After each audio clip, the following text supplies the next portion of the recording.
OBS पे जाओ, recording on है। लिखे तो question number 3।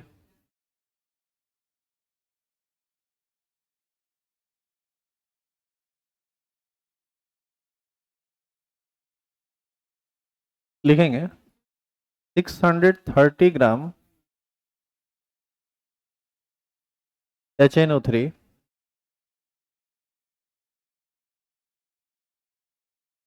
present in 20 kg of water.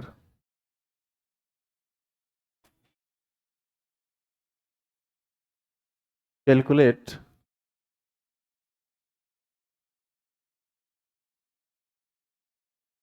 molality of the solution.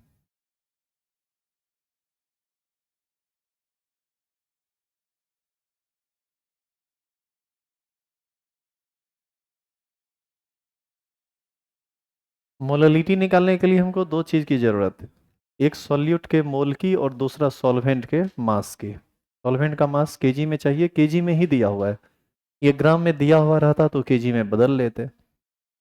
630 gram HNO3 कितना मोल होगा, इसको डिवाइड करना पड़ेगा इसके मोलिकुलर वेट से।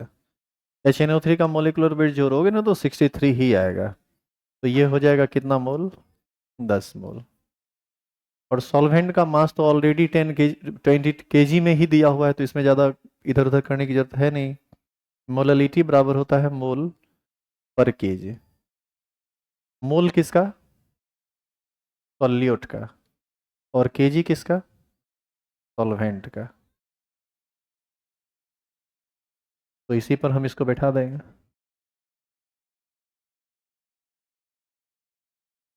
माधव थोड़ा बाहर निकल के देखो तो किसी को दौड़ा आया हुआ है। बाहरी भी है तो उसको भी हटाया जाएगा ना वहां से, जरूरी थोड़ी है कि जो यहाँ पढ़े वही नाटक करे उसी को शांत किया जाए। मोललिटी कितना हो जाएगा ये, 10/20, 10/20 कितना हो जाएगा, 0.5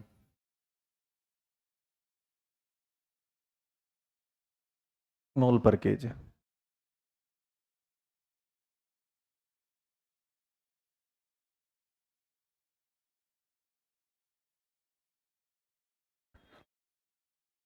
तो इस तरह का क्वेश्चन आपको पूछा जाएगा ऑब्जेक्टिव टाइप में, ये सब क्वेश्चन शॉर्ट टाइप में नहीं आता है, ऑब्जेक्टिव में रहता है ये। क्वेश्चन नंबर 4 लिखेंगे।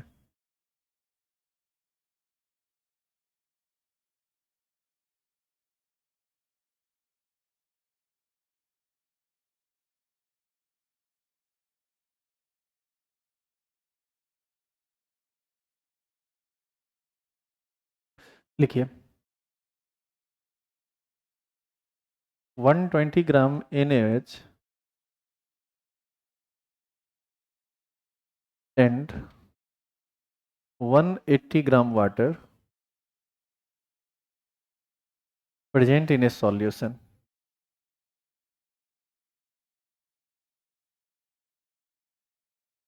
Calculate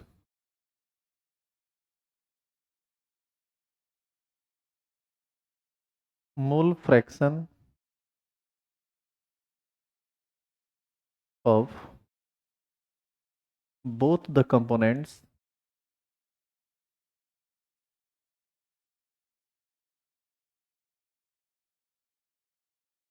in the solution.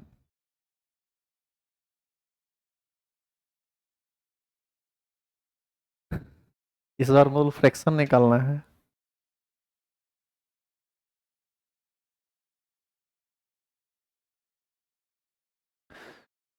एक दिया हुआ है 120 ग्राम NaOH और दूसरा कंपोनेंट दिया हुआ है 180 ग्राम वाटर। वाटर का फॉर्मूला होता है H2O। अब बताइए मोल फ्रैक्शन निकालने के लिए मोल में जाना पड़ेगा, ग्राम से तो काम चलेगा नहीं, दोनों को मोल में बदल दीजिए। NaOH का मोलिकुलर वेट होता है 40, 120/40 यानी ये कितना मोल हो जाएगा, 3 मोल। और ये हो जाएगा 180/18, वाटर का मोलिकुलर वेट ये हो जाएगा 10। बताओ भाई टोटल मोल कितना हो जाएगा,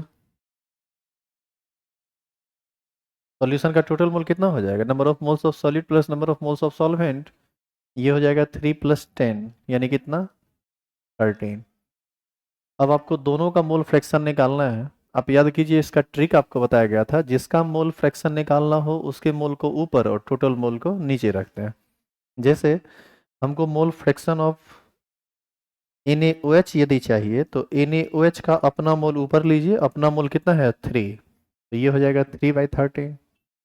और यदि मोल फ्रैक्शन ऑफ वाटर निकालना है तो वाटर का मोल 10 है, वो ऊपर लीजिए, टोटल नीचे लीजिए, ये होगा। तो एक आंसर हो जाएगा 3/13, एक आंसर हो जाएगा 10/13। और आप याद कीजिए मोल fraction of solute plus mole fraction of solvent कितने के बराबर होता है, 1 के बराबर। तो यह 3 क्वेश्चन आप अभी जो न्यूमेरिकल टाइप कर रहे थे एकदम हल्का हल्का क्वेश्चन है, और ये पीछे का जो टॉपिक आप पढ़े उससे संबंधित था। अब आइए टॉपिक को हम आगे बढ़ाते हैं थियोरिटिकली।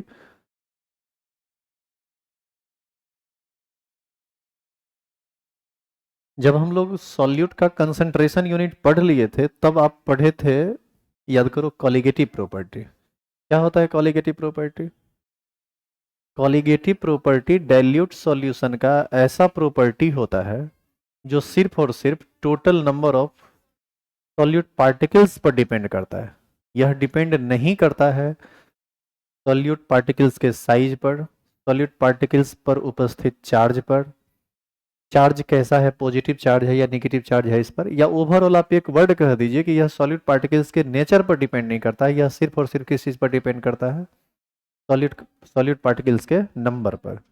और आप यह भी याद कीजिए कि कॉलिगेटिव प्रॉपर्टी जो था यह डायरेक्टली प्रोपोर्शनल हुआ करता था नंबर ऑफ सॉलिड पार्टिकल्स का, यानी नंबर ऑफ सॉलिड पार्टिकल्स जितना ज़्यादा होगा कॉलिगेटिव प्रॉपर्टी उतना ज़्यादा होगा, नंबर ऑफ पार्टिकल्स कम होंगे तो कॉलिगेटिव प्रॉपर्टी भी कम होंगे। और यह भी याद करो कि यह 4 टाइप का हुआ था, याद है? पहला क्या था? Relative lowering of vapour pressure RLVP, दूसरा था एलिवेशन इन बॉइलिंग पॉइंट, दूसरा था डिप्रेशन इन फ्रीजिंग पॉइंट, और चौथा था ऑस्मोटिक प्रेशर। एक क्वेश्चन यहाँ से रहता है, आपसे पूछा जाएगा व्हाट इज कॉलिगेटिव प्रॉपर्टी और इसका types of colligative property. Question लिखेंगे, लिखिए what is colligative property. Question number 5।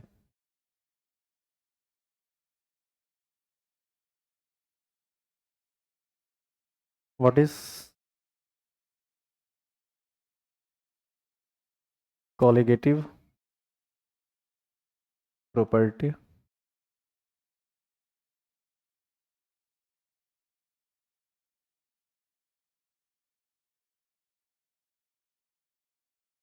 How many types,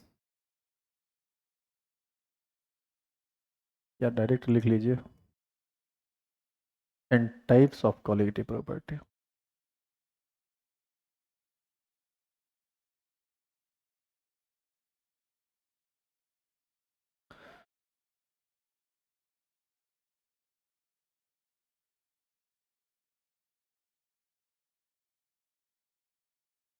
answer लिखेंगे,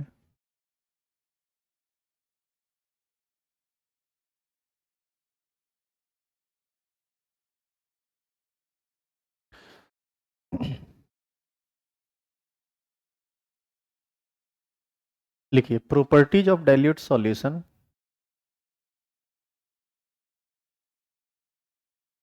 properties of dilute solution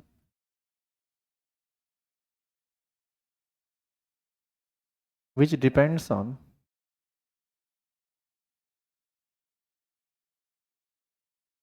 number of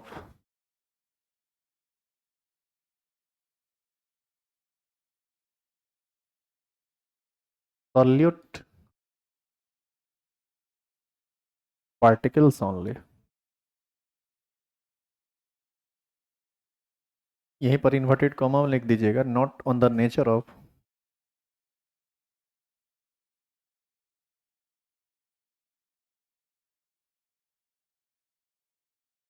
solute particles, inverted comma बंद, are called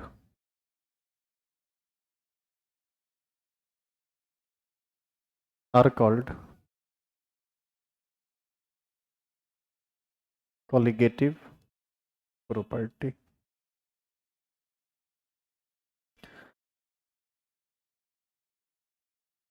आप याद कीजिए, इसमें आपको एक बात पढ़ाया गया था कि जैसे पानी बॉईल हो रहा है, और यदि आप बॉइलिंग वाटर में थोड़ा सा नमक डाल दीजिए या थोड़ा सा चीनी डाल दीजिए, तो आप देखेंगे कि थोड़ी देर के लिए वह बॉईल होना बंद कर देता है, रोक देता है, और थोड़ी देर के बाद वो फिर से बॉईल होना शुरू होता है।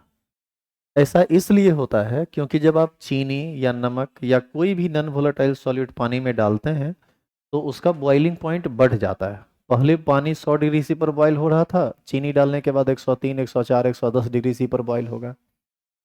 तो 100 से 110 डिग्री सी तक जाने में फिर वो टेम्परेचर को गेन करेगा, तब ना फिर दोबारा बॉईल होगा। इसीलिए बॉइलिंग रुक जाता है। यह कॉलिगेटिव प्रॉपर्टी है, आप याद कीजिए। इसी को ना हम लोग एलिवेशन इन बॉइलिंग पॉइंट कहते हैं।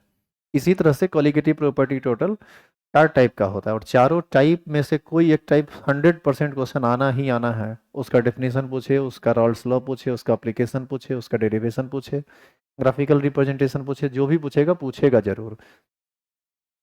तो नीचे क्वेश्चन का एक पार्ट का आंसर आप दे चुके हैं। अब इसके दूसरे पार्ट में जाना है, तो पैराग्राफ चेंज करके लिखेंगे, there are 4 types of colligative property.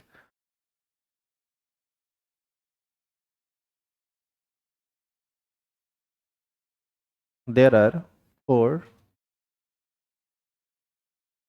Types of colligative property.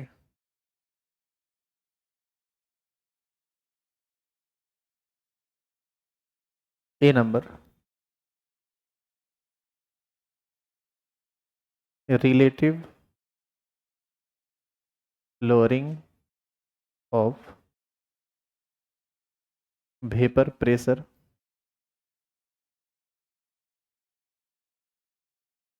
B number, elevation in boiling point. C number, depression इन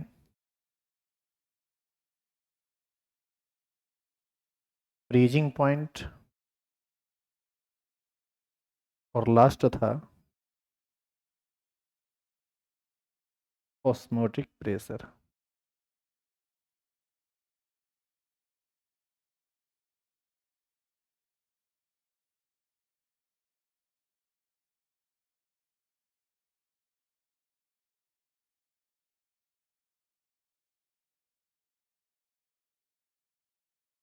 ये क्वेश्चन नंबर कितना था? 5।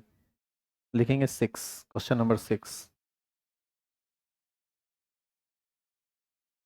अब देखिए, क्वेश्चन पहले सुन लीजिए आप। क्वेश्चन नंबर 6, 7, 8 और 9, ये चारों क्वेश्चन है। Relative lowering of vapour pressure, elevation in boiling point, depression in freezing point, osmotic pressure. पहले मोटा मोटी समझ लीजिए आप। कॉपी में जो लिखे हैं वहां पर बात अलग अलग है। यहाँ पर जब क्वेश्चन पूछा जाएगा, तो उसको कंडेंस्ड फॉर्म में लिखना पड़ेगा, सारी चीज़ों को एक साथ लैंग्वेज में लिखना पड़ेगा। तो उसका तरीका और यहाँ का तरीका थोड़ा अलग होगा। लिखाएंगे तो समझ में आएगा। आपसे क्वेश्चन पूछा जाएगा, what is relative lowering of vapour pressure. आगे क्वेश्चन आएगा, right Rawls law of relative lowering of vapour pressure. ये आपको एक भाषा में क्वेश्चन दे दिया, तो आपको एक लैंग्वेज पहले इस क्वेश्चन का आंसर का देना पड़ेगा, फिर इसका ग्राफिकल रिप्रेजेंटेशन देना पड़ेगा, फिर इसका मैथमेटिकल एक्सप्रेशन देना पड़ेगा, और ज़रूरत पड़ा तो इसका एप्लीकेशन भी होगा। तो क्वेश्चन को कितना ज़्यादा बेहतर तरीके से आप डेकोरेट करते हैं, ये बहुत इंपॉर्टेंट हो जाता है एग्जाम में। जैसे हम करते हैं, आप एक क्वेश्चन को देखिए तो फिर समझ में आएगा। अगला क्वेश्चन नंबर जो भी होगा लिखिए, 6 होगा ना, लिखिए। Define, question number 6, define relative lowering of vapour pressure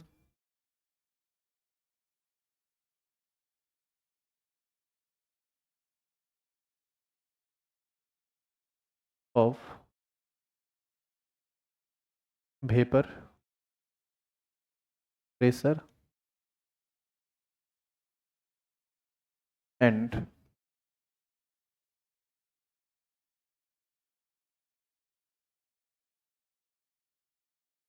Herold's law of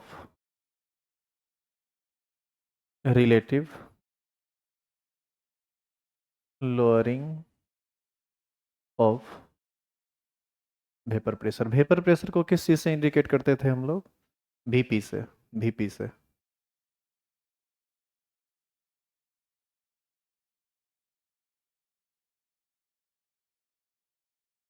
इससे पहले कि हम इस टॉपिक में आगे बढ़ें, कुछ टॉपिक पीछे छूटा है जो एग्जाम के लिए इंपॉर्टेंट नहीं है लेकिन इसको समझने के लिए इंपॉर्टेंट है, जो आप ऑलरेडी पढ़े हुए हैं। सुनिएगा इधर, याद कीजिए सॉल्यूशन चैप्टर का सबसे इंपॉर्टेंट टॉपिक हुआ करता था वेपर प्रेशर। याद है आपको बताया गया था कि हर एक लिक्विड, सारा का सारा लिक्विड वेपोराइज होता है।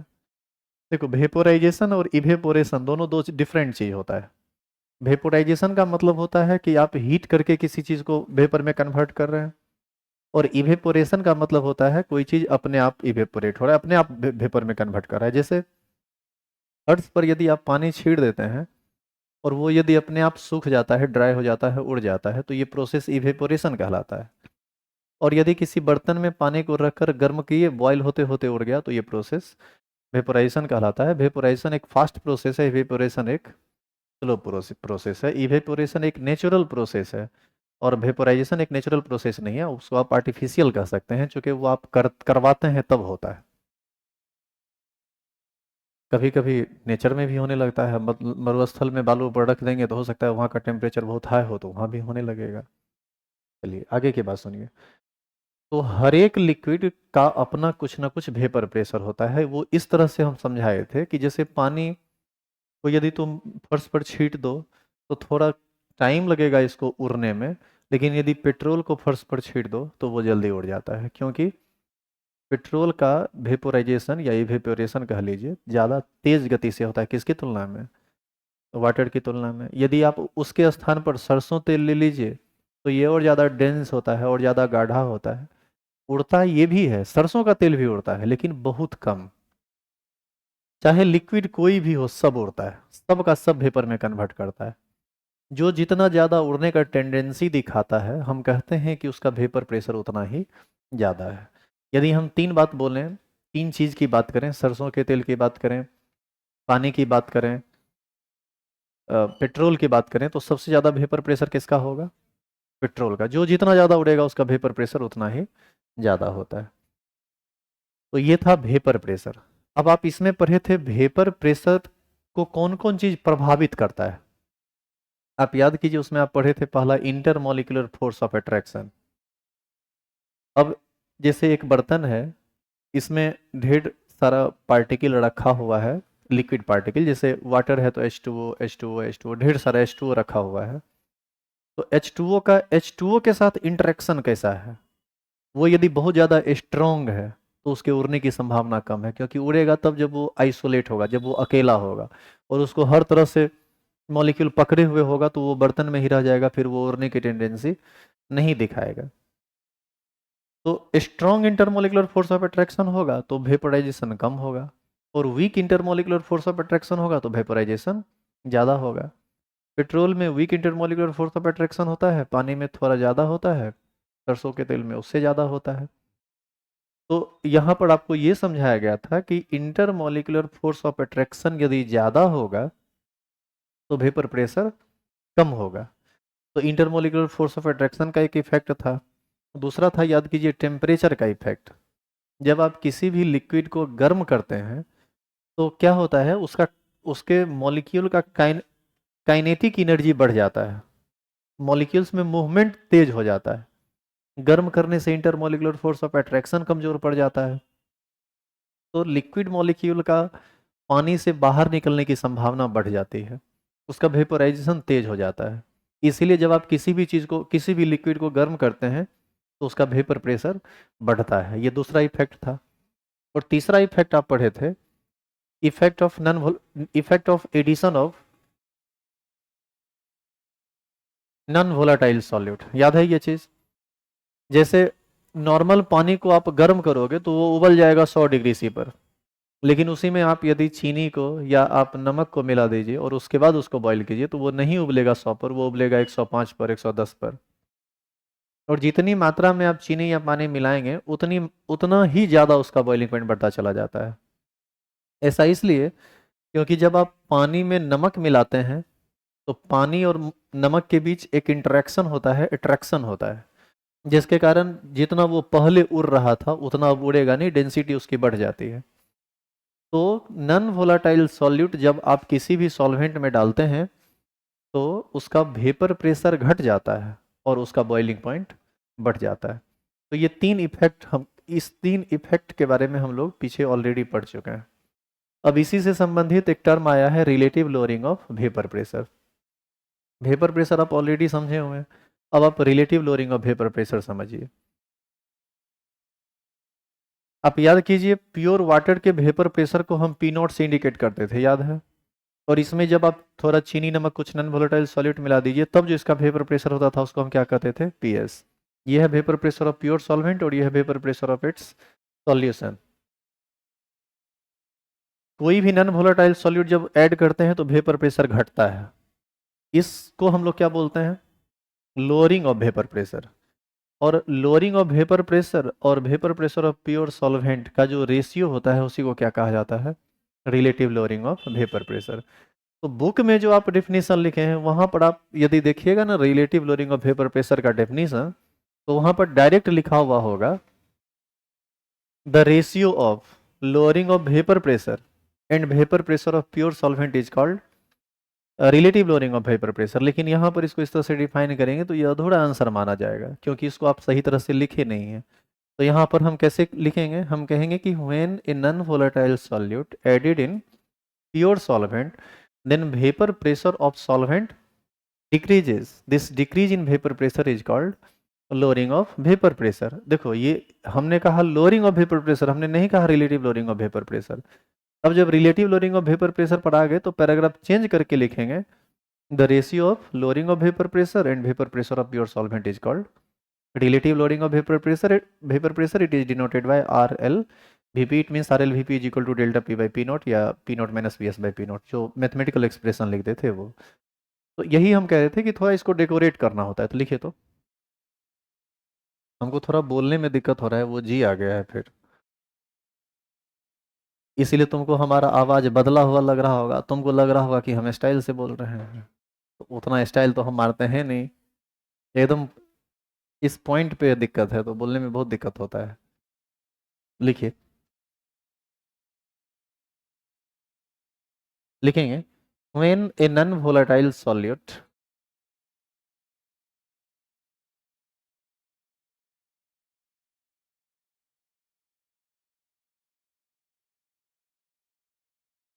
when a non-volatile, ये नॉन वोलेटाइल सॉल्यूट क्या होता है? जिसका वेपोराइजेशन नहीं होता है। जैसे पानी में आप चीनी मिला मिला के उसको गर्म कीजिएगा तो चीनी रह जाएगा बर्तन में, पानी उड़ जाएगा। लेकिन यदि पानी में आप एल्कोहल मिला के उसको उड़ाइएगा तब एल्कोहल भी उड़ेगा, पानी भी उड़ेगा, तो यहाँ पर एल्कोहल वोलेटाइल सॉल्यूट माना जाएगा। When a non volatile solute added in pure solvent then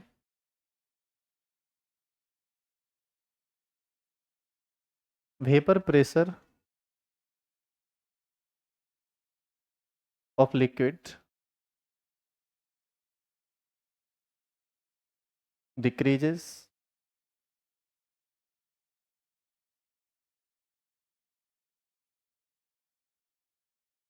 this decrease in vapor pressure is called lowering of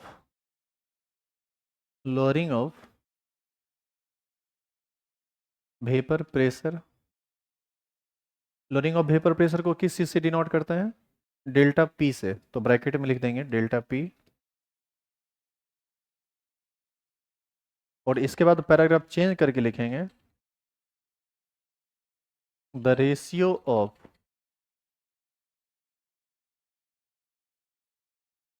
lowering of vapor pressure and vapor pressure of pure liquid is called relative lowering of vapor pressure. It is denoted by RLVP. Hence, RLVP is equal to delta P by P naught. Again, RLVP is equal to P naught by PS by P naught. आप याद कीजिए, यही ना final equation हुआ करता था relative lowering of vapour pressure का। अब इसमें P नॉट पी एस क्या है ये आपको लिख देना चाहिए, क्योंकि इसका चर्चा पीछे कहीं नहीं हुआ है। Where P nought is vapor pressure of pure liquid and PS is vapor pressure of solution.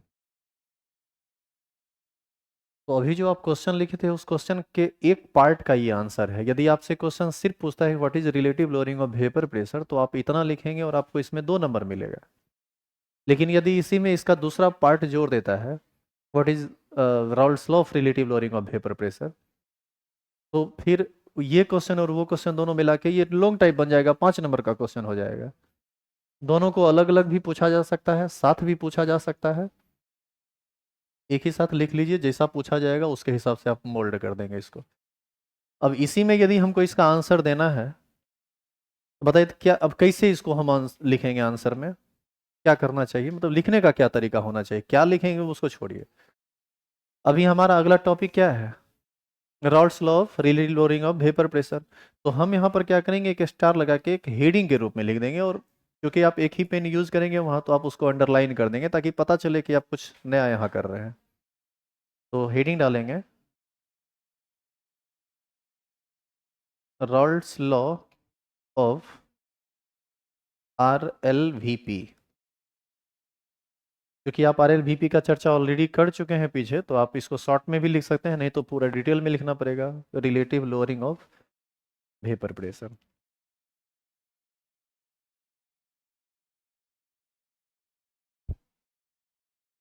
किसको किसको याद है ये स्टेटमेंट, बताइए क्या था, बोलिए, हाँ बोलिए।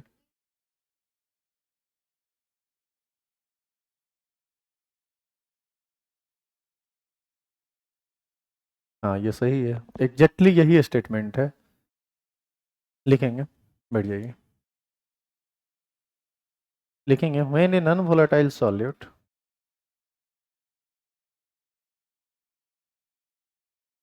when a non-volatile solute added in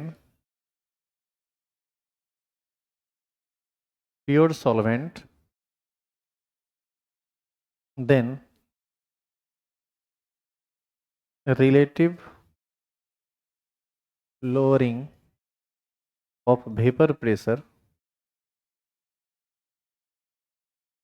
is equal to mole fraction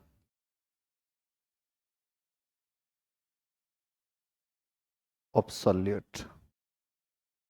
This statement is called Raoult's law of RLVP.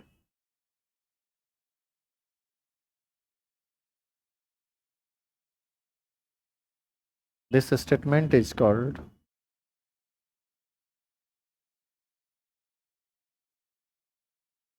Raoult's law of RLVP.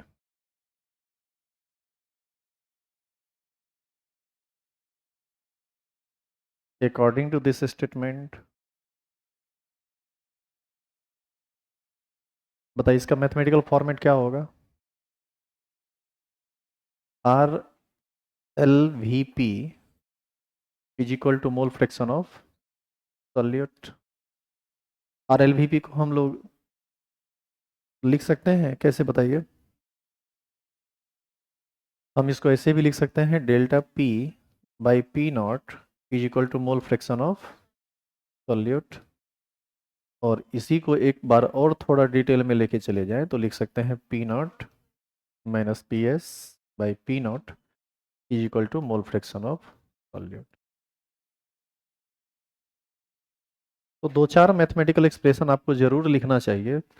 सच पूछिए तो ये सब एक्सप्रेशन आप यदि लिख देते हैं ना तो वो आपका स्टेटमेंट पढ़ेगा भी नहीं टीचर कि क्या आप लिखे हैं, क्योंकि ये सामने से कह रहा है कि हाँ भाई आपका स्टेटमेंट बिल्कुल सही है। यदि आप इसको लिखने की क्षमता रखते हैं तो लैंग्वेज तो आप बना ही लेंगे।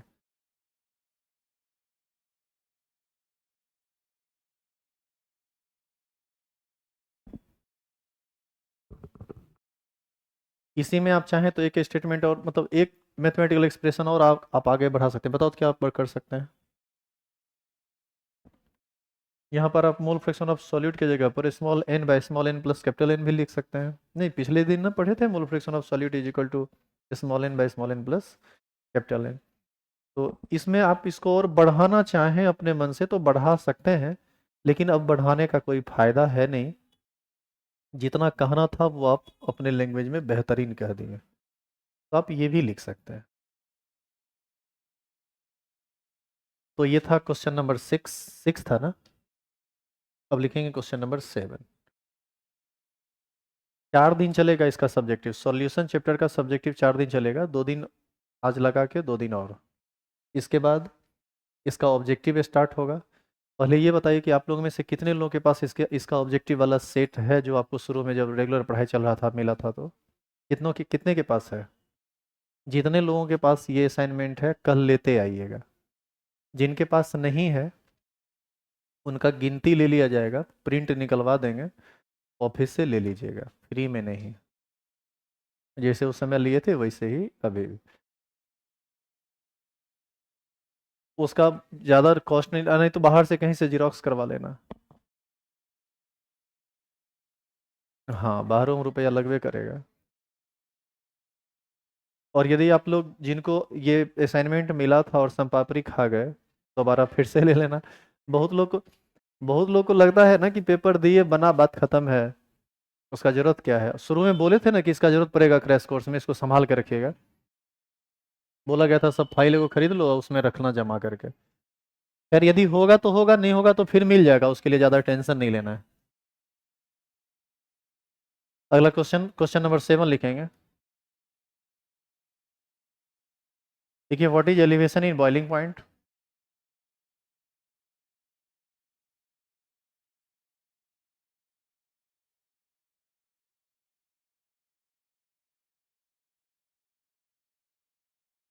एंड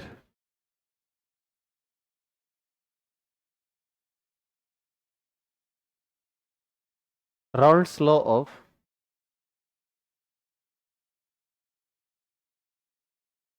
एलिवेशन इन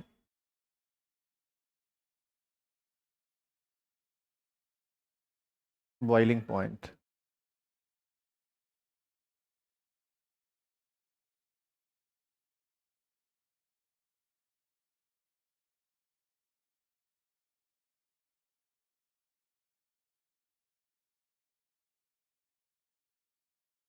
इसमें भी क्वेश्चन का दो पार्ट है, एक एलिवेशन इन बॉइलिंग पॉइंट से संबंधित और दूसरा Raoult's law of elevation in boiling point से संबंधित।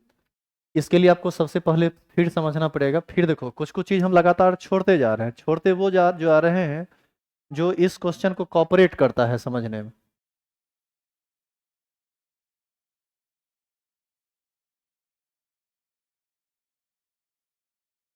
काली माता का खिस्सा कर रही है सब। तुम लोग पढ़ के निकलते हो तो पढ़ाई वाला को खिस्सा नहीं याद रहता होगा। काली जी गए थे मेला घूमने, दुर्गा जी गए थे घूमने, सब घूमने ही वाला खिस्सा याद आता है। क्लासों में यही सब याद आता है। हाँ? सुनिए, अब थोड़ा पहले हम लोग चर्चा कर लें बॉइलिंग पॉइंट का। बॉइलिंग पॉइंट क्या था आप याद कीजिए किसी भी लिक्विड का अपना कुछ ना कुछ वेपर प्रेशर होता है। जब हम उसको गर्म करते हैं तो टेम्परेचर के कारण उसका वेपर प्रेशर बढ़ता है, और वेपर प्रेशर बढ़ते बढ़ते बढ़ते बढ़ते एक स्थिति ऐसी आती है जब वो एटमॉस्फेरिक प्रेशर के इक्वल हो जाता है। जिस समय किसी लिक्विड का वेपर प्रेशर एटमॉस्फेरिक प्रेशर के इक्वल होता है, ठीक उसी टेम्परेचर पर वह लिक्विड बॉयल होने लगता है, और उस टेम्परेचर को हम उस लिक्विड का बॉइलिंग पॉइंट कहते हैं। पहले हम लोग जनरली इस तरह से पढ़ते थे कि जिस टेम्परेचर पर कोई लिक्विड उबल जाता है, बॉईल कर जाता है, उसी को बॉइलिंग पॉइंट कहते हैं। बाद में बताया गया कि नहीं, इसी को थोड़ा शार्पली बोलिएगा, तो इस तरह से बोलिएगा कि जिस टेम्परेचर पर किसी लिक्विड का वेपर प्रेशर एटमॉस्फेरिक प्रेशर या एक्सटर्नल प्रेशर के इक्वल हो जाता है, उसी को हम बॉइलिंग पॉइंट कहते हैं। इसी में आपको बताया गया था कि बॉइलिंग पॉइंट पर किन किन चीज़ों का असर पड़ता है। उसमें एक बताया गया था effect of addition of non volatile solute on boiling point. Non volatile solute आप किसी भी लिक्विड में मिलाइएगा तो उसका वेपर प्रेशर घटता है और बॉइलिंग पॉइंट बढ़ता है। बॉइलिंग पॉइंट का बढ़ना ही एलिवेशन कहलाता है। किसी भी चीज का बढ़ना, एलिवेशन, घटना, डिप्रेशन। और चूंकि बॉइलिंग पॉइंट बढ़ रहा है, इसलिए इसको हम लोग क्या बोलते हैं, एलिवेशन इन बॉइलिंग पॉइंट।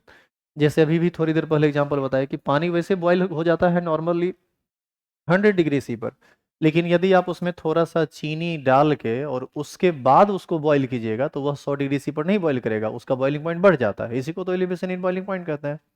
और जितना ज़्यादा चीनी मिलाइएगा उतना ज़्यादा बढ़ता है बॉइलिंग पॉइंट। नीचे एरो देंगे, लिखेंगे इसका answer.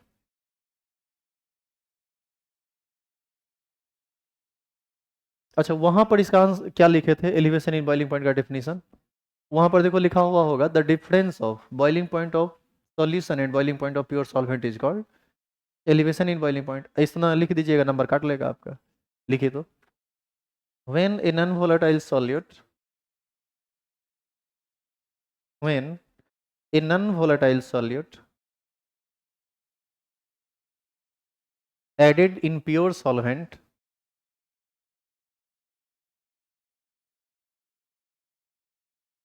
when a non-volatile solute added in pure solvent, then vapor pressure of liquid decreases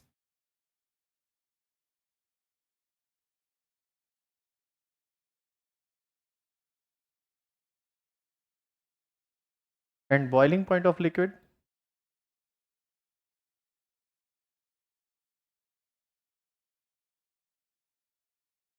and boiling point of liquid increases.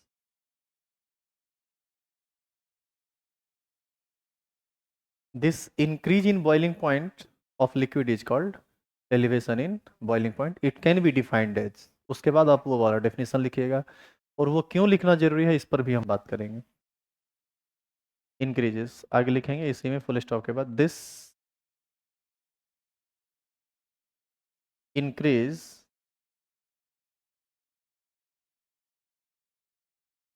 In boiling point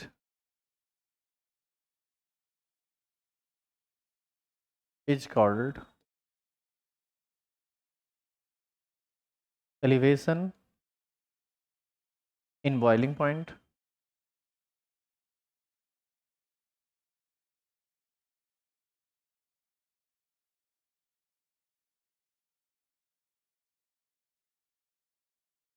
आगे इसी में लिखिएगा, it can also be defined as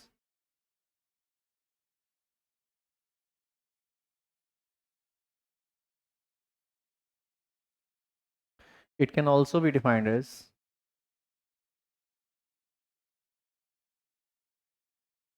the difference of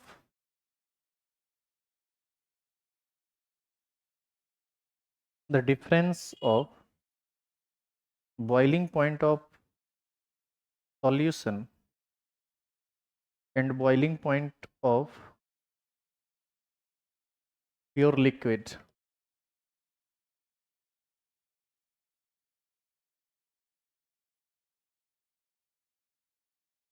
is called elevation in boiling point. It is denoted by किस चीज से denote करते हैं elevation in boiling point को? डेल्टा टीबी से।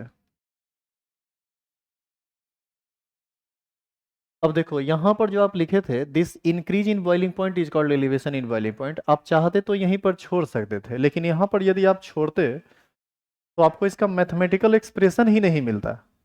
लेकिन जब आप आगे लिखें it can also be defined as, और इसमें जो आप लिखे हैं, आप इस सेंटेंस को ध्यान से पढ़िए, आपको इसमें एक मैथमेटिकल फॉर्मेट मिलता है। किसके किसके अंतर को कहा जाता है elevation in boiling point? Boiling point of pure solvent, sorry boiling point of solution and boiling point of pure solvent. तो यहां से इस स्टेटमेंट के अकॉर्डिंग हम लिख सकते हैं, hence delta TB is equal to, oh sorry, हाँ, delta TB is equal to क्या लिख सकते हैं बताइए? TB minus T not B, where TB क्या है और टी नॉट बी क्या है?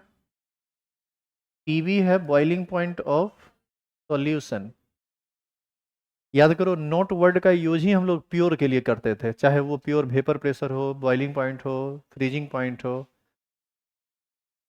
और इसको हम लोग कहते थे boiling point of pure pure liquid या pure solvent.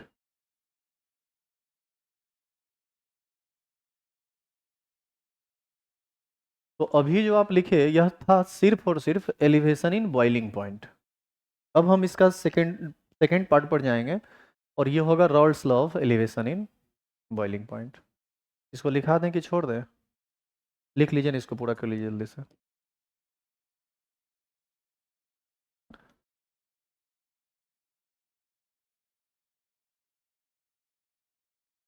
Rawls law of elevation in boiling point. Raoult ने क्या कहा था इसके लिए? याद है आपको स्टेटमेंट इसका? रॉल्ट्स लॉ कहता है कि ये जो एलिवेशन इन बॉइलिंग पॉइंट होता है ना, ये डायरेक्टली प्रोपोर्शनल होता है मोललिटी ऑफ सॉल्यूशन का। एक सिंपल बात देखो, 1 लीटर पानी लेके बैठ जाओ, 1 kg वाटर लेके बैठ जाओ, उसमें थोड़ा चीनी मिलाओगे, बॉइलिंग पॉइंट थोड़ा बढ़ेगा, थोड़ा और चीनी मिलाओगे, बॉइलिंग पॉइंट थोड़ा और बढ़ेगा। अच्छा, जैसे जैसे चीनी मिलाते जाओगे वैसे वैसे सॉल्यूशन का मोललिटी बढ़ता चला जाएगा। तो यहाँ से एक सिंपल सा स्टेटमेंट बनता है कि बॉइलिंग पॉइंट जो एलिवेशन इन बॉइलिंग पॉइंट जो होता है वह सॉल्यूशन के मोललिटी का डायरेक्टली प्रोपोर्शनल होता है। तो आप इस लाइन को लिखिए तो एक बार फिर से आपको लिखना पड़ेगा, when a non volatile solute added in the solution then elevation in boiling point of solution is directly proportional to molality। लिखिए तो, when a non-volatile solute when a non-volatile solute added in pure solvent when a non-volatile solute added in pure solvent then elevation in boiling point then elevation in boiling point is directly proportional to then elevation in boiling point is directly proportional to molality of the solution। Molality small M वाला,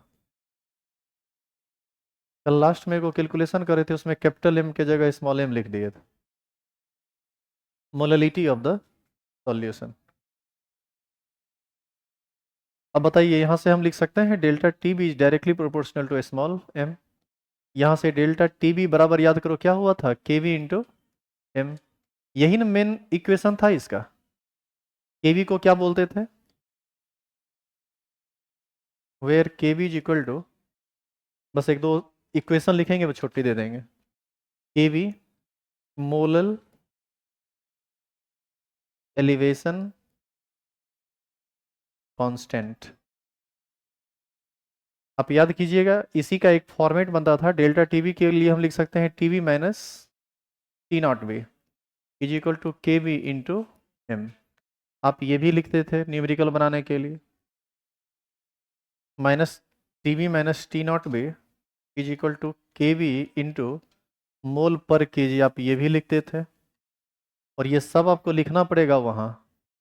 और इसका एक final equation जो सबसे ज़्यादा important हुआ करता था, क्या लिखते थे? TV minus T not B is equal to K B into, याद करो मोललिटी को हम लोग एक और तरह से लिखते हैं, A into 1000 by B into M. TB क्या है, टी नॉट बी क्या है, के बी क्या है, समझ रहे हैं? बस आपको जानना है ए क्या है, बी क्या है और एम क्या है। ए क्या है, बस ये खाली तीनों को बता दीजिए कि क्या है, बस बात खत्म, ये आंसर यहीं खत्म हो जाएगा। वेयर ए है weight of solute in gram, B है weight of solvent in gram और एम है मॉलिक्यूलर वेट ऑफ सॉल्यूट।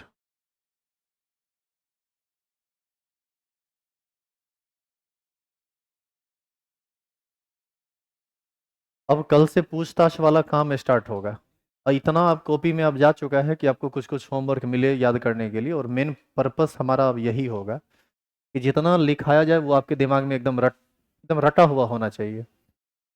कल जब हम क्लास में इंटर करेंगे तो उधर से पूछते हुए आएंगे, अब पीटते हुए भी आएंगे, और नहीं तो हिदायत देते हुए तो कम से कम आएंगे कि आगे के क्लास से ऐसा गलती नहीं होना चाहिए। अब पीटे नहीं पीटे, पूरा क्लास खड़ा खड़ा रख देंगे, खड़ा रहने के लिए बोलेंगे। हो सकता है तब थोड़ा लाज लगे तो अगला दिन से याद करके आओ। अब फिर भी चाहते हो कि तुमको कुछ नहीं कहे तो तरीका बताया हुआ है ना, उस तरीका पर आ जाएंगे। मान लो एकदम जब हमको लग जाएगा कि तुम बिल्कुल पतित हो गए हो, तब हम लास्ट वाला तरीका पकड़ेंगे, शुरू में नहीं। तो जितना लिखाया गया है उसको बिल्कुल कंठस्थ याद करके आइएगा।